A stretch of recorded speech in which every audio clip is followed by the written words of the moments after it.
পাকা তালের বড়া তো অনেক খেয়েছো, তা কি পাকা কলার বড়া খেয়েছো? তো চলো তোমাদের দেখাই কত ক্রিস্পি আর কত গোলুমোলু হয়। তো আসসালামু আলাইকুম, ব্লগ উইথ মিমি অ্যান্ড আবির চ্যানেলে তোমাদের স্বাগত। তোমরা সবাই কেমন আছো? আশা করি সবাই যে যেখানে আছো ভালোই আছো। তো দেখো ব্যাটারটা রেডিও করেছি, আর এদিকে আমি বড়াগুলো ভাজতেও লেগেছি। আমার খুব ইচ্ছে ছিল আমার বন্ধুদের সঙ্গে পুরো রেসিপিটা শেয়ার করব, কিন্তু সেটা আর পারলাম না। তো তার জন্য আমি তোমাদের কাছে খুবই দুঃখিত, কারণ ওই যে বললাম কেন পারলাম না, ওই ছোট বাচ্চা আছে তার জন্য। তো আমি তোমাদের বলে দিচ্ছি, কোনো অসুবিধেই তোমাদের হবে না। অতিরিক্ত যে কলাগুলো পেকে যাবে সেগুলো ফেলবে না, সেগুলো কি করবে, মিক্সিতে দিয়ে একটু পেস্ট করে নেবে। তারপরে ওর সঙ্গে চিনিটা ভালো করে ফেটিয়ে নেবে। যতক্ষণ না চিনিটা গলে যাবে তারপরে কি করবে, একটু ময়দা বা আটা দিয়ে দেবে, আর একটু চালের গুঁড়ো দেবে, ব্যাস, আর একটু বেকিং সোডা দিয়ে ভালো করে ফেটিয়ে কড়াইয়ে সাদা তেল দেবে, আর এই তো আমার মতো করে ভেজে নেবে। আর দেখো কত সুন্দর হচ্ছে, আর আমি দিচ্ছি, দেখো এই দেখো দিচ্ছি। তো এরকমভাবে তোমরা দেবে, বা যেভাবে পারো দেবে, কোনো অসুবিধে নেই। দেখো ফুলে কতটা মোটা হচ্ছে। তো আমি তোমাদের তো বলে দিলাম, তো তোমরা কিছু মনে করো না। তো দেখো কত সুন্দর, আর খেতেও না খুব সুন্দর হয়েছিল। তো তোমরা তো পাকা তালের বড়া খেয়েছো, ওটা একটা পাকা তাল তাল সেন্ট করে, আর এটা একটু পাকা কলার সেন্ট করবে, ব্যাস এইটাই তফাৎ। তাছাড়া আমার তো এরকম কোনো খারাপ লাগে না, আমার তো খুবই ভালো লেগেছে। আর আমাদের বাড়িতেও মিষ্টি জিনিস তো সবাই পছন্দ করেন। তো ওনারাও খেয়ে বললেন যে হ্যাঁ সত্যিই খুব ভালো হয়েছে। তাই তোমাদের বলছি, তোমরাও একবার বানিয়ে খাবে, দেখবে তোমাদেরও খুবই ভালো লাগবে। তো তোমরা তো ফেলেই দাও, তো ফেলে না দিয়ে দেখো না কাজে লাগিয়ে, তাই না? তো দেখো বড়াগুলো আমি এখানে দিচ্ছি। দেখো অনেকগুলো হয়েছে। তো তোমাদের সবটা তো দেখালাম। আর এদিকে আমি কি করছি, রান্নাও বসিয়েছি। এদিকে বড়া ভাজছি, রান্না। তো এখানে একটু করলার সবজি করছি। তো করলার সবজিটা হচ্ছে, আর অন্যদিকে আমি ভাত বসিয়েছি।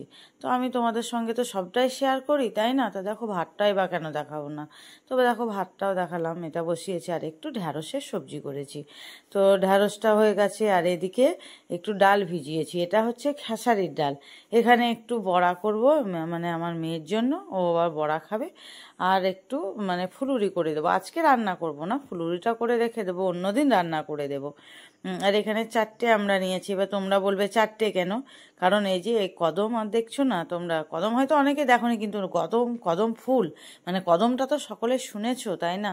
তো দেখো এই কদমটা দিয়ে রান্না করবো, আর কদমের কোনো টক নেই, তার জন্য এই আমড়াটা দিয়েছি, যাতে খেতে ভালো লাগে। একটু টক না হলে কি আর ভালো লাগে বলো? আর এদিকে দেখো চিকেন রান্না হচ্ছে। তো এখানে টক দই দেওয়ার আমার খুব ইচ্ছে ছিল, কিন্তু তোমাদের তো আমি আগেই বলেছি, কারণ আমি গ্রামে বাস করি। আমাদের এটা তো শহর নয় যে সব সময় সব কিছু অ্যাভেলেবল থাকবে। তো টক দইটাও পাওয়া যায় না এখানে। তো আমি তার জন্য এখানে একটু লেবু দিয়েছি, আর একটু দেখো টমেটো দিয়েছি। তাই এমনও নয় যে চিকেনে যে টক দই দিতে হবে, সেটাও কোনো ব্যাপার নয়। আচ্ছা, যে যার যা ইচ্ছে সেটা দেবে। টক দইটা দিলে ভালো লাগে আর কি, কিন্তু এমন বাধ্যতামূলক নয় যে টক দই দিতেই হবে। তো আমি একটু গ্রেভি গ্রেভি করে রান্না করব চিকেনটা। আর অন্যদিকে দেখো আমি এখানে দুধ বসিয়েছিলাম, তো দুধটা আমি জাল করে নিয়েছি। তো দেখো চিকেনটা ভালো করে কষাচ্ছি, আর টমেটোটা তো গলাতে হবে। এখন তো জল দিলে চলবে না, আর আমি সবসময় একটু গরম জলই দিই। তখন জলটা আমি গরম করতে দেবো, এদিকে দুধটা নামিয়ে জলটা গরম করতে দেবো। তার জন্য চিকেনটা ভালো করে কষিয়ে নিচ্ছি, যখন তেল ছেড়ে দেবে ভালো করে তখন ওটা দিয়ে দেবো। তা আর সব কিছু জিনিস একটু ভালো করে কষালে না টেস্টি হয় অন্যরকম। আর আমি বলেছিলাম তোমাদের বাজার বসে আমাদের দুদিন, তা দেখো বাজারও করে নিয়ে চলে এসছেন। এদিকে আমার মেয়ে ঝুড়িতে পেঁয়াজগুলো ভরে নিচ্ছেন, ও আবার ঘরে রেখে দেবে। ওর ইচ্ছে হয়েছে আজকে সবজিগুলো, মা তো তুমিই গোছাও, তাহলে আজকে আমি গোছাবো। তো দেখো বরমশাই অনেক কিছু সবজি এনেছে, থোড়, তারপরে পাকা কুমড়ো, পাকা কলা, তারপরে মূলোর শাক, তারপরে ফলও আছে। মনে করো ফলও আছে, ওই লেবু, তারপরে ঢ্যাঁড়স, পটল, কেঁদুরি, আলু সবগুলোই আছে। তো এগুলো দেখো আমি গুছিয়ে নিচ্ছি। আর এখানে দেখো এটা হচ্ছে ল্যাটা মাছ। তো ল্যাটা মাছটা আমি এখন প্যাকেটটা খুলছি না, যদি আমি প্যাকেটটা খুলি তাহলে কী হবে, ল্যাটা মাছটা লাফাতে শুরু করবে, আর সেটা আমার খুব ভয় লাগে। তাই এটা যাই হলো। আর এখানটায় কি হয়েছে, আমাদের পাশের বাড়িতে একটা কাগজ ফুলের গাছ আছে, খুব সুন্দর লাগে দেখতে কাগজ ফুলের গাছ। তো দেখো এই ছেলেগুলো কি করেছে, কাগজ ফুল অনেকগুলো পেরে নিয়েছে। তো মানে ওদের হাতে খুব সুন্দর লাগছে, একদম লাল টুকটুকে কাগজ ফুল। তো আমি দেখলাম একটু জানালা থেকে ভিডিওটা করে নিই, তাই একটু ভিডিওটা করে নিলাম যে আমার বন্ধুদের সঙ্গে শেয়ার করব। কিন্তু ফুল তো গাছেই ভালো লাগে, তাই না? কিন্তু ছেলেরা তো বুঝবে না, ওরা তো ছোট। এই দিক দিয়ে উঠে মানে মানে সব ফুলগুলো পেরেছে, অনেক ফুল পেরে নিয়েছে, আর গাছটাতে প্রচুর ফুলও আসে। তো নষ্ট করেছে, এটা ওরা আর কি করবে, নষ্টই করবে, কিন্তু ওরা তো আর বুঝবে না। তা আর বকাও দিলাম না, কারণ যেটা বুঝবে না, ছোট বাচ্চা, হয়তো মন খারাপ হবে, ঠিক আছে পেরেছে। তো এই দিন মানে আগে এলে মানে আগে থেকে বলবো, রে বাবা পারিস না। তো দেখো অনেকগুলো ফুল পেরে নিয়েছে, তা ফুলগুলো এত ভালো লাগলো, তাই দেখলাম তোমাদের দেখায়। আর চলো আর একটা জিনিস দেখায়, সেটা সারপ্রাইজ। চলো একটু ছাদে যাই, তোমাদের দেখায়। ছাদে আমি একটা অন্য জিনিস মানে রোদে দিয়েছি, ওটা আমি নিজের হাতেই তৈরি করেছি।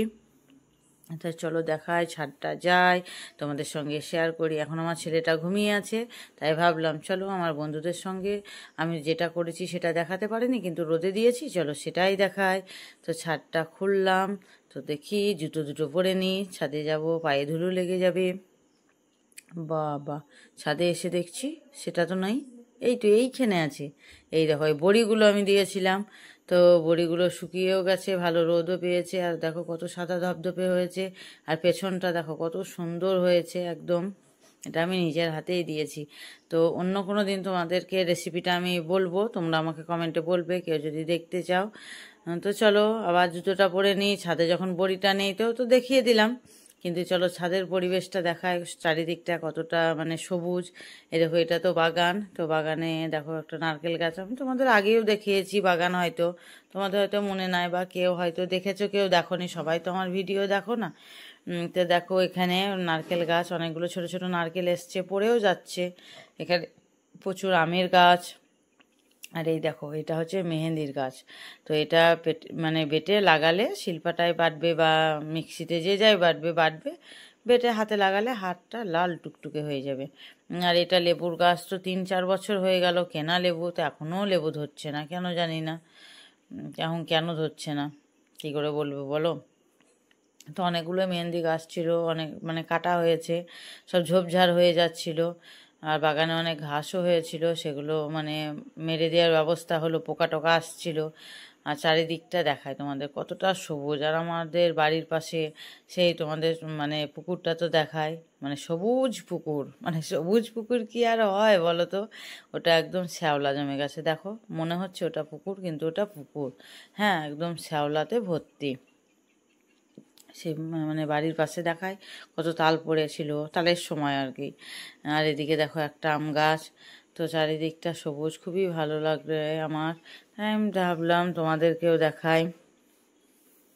আর দেখো এদিকেই আছে মানে একটা মাটির বাড়ি, তো মাটির বাড়িটাও দেখায়। আগে এখন তো আর মাটির বাড়ি দেখতেই পাওয়া যায় না, তা মাটির বাড়ি তো খুবই ভালো, তো এখন তো আর কেউ করে না, তাই না? তো আমার ভিডিও তোমাদের কেমন লাগলো অবশ্যই লাইক কমেন্ট করবে, আর অবশ্যই আমার চ্যানেলটিকে সাবস্ক্রাইব করে দেবে, তাহলে আমি খুবই খুশি হব। আর সবাই তোমরা আমার পাশে থাকবে, আর এতক্ষণ যে আমার ভিডিও দেখলে, আমার বক বক শুনলে, তার জন্য তোমাদেরকে অনেক অনেক অনেক অনেক ধন্যবাদ। তো তোমরাও ভালো করে দেখে নাও মাটির বাড়িটা, মানে তোমাদের তো সকলে হয়তো অনেকেই দেখোনি মাটির বাড়ি, মানে আগে দেখতে পাওয়া যেত। তা সবাই ভালো থেকো, সুস্থ থেকো, টাটা।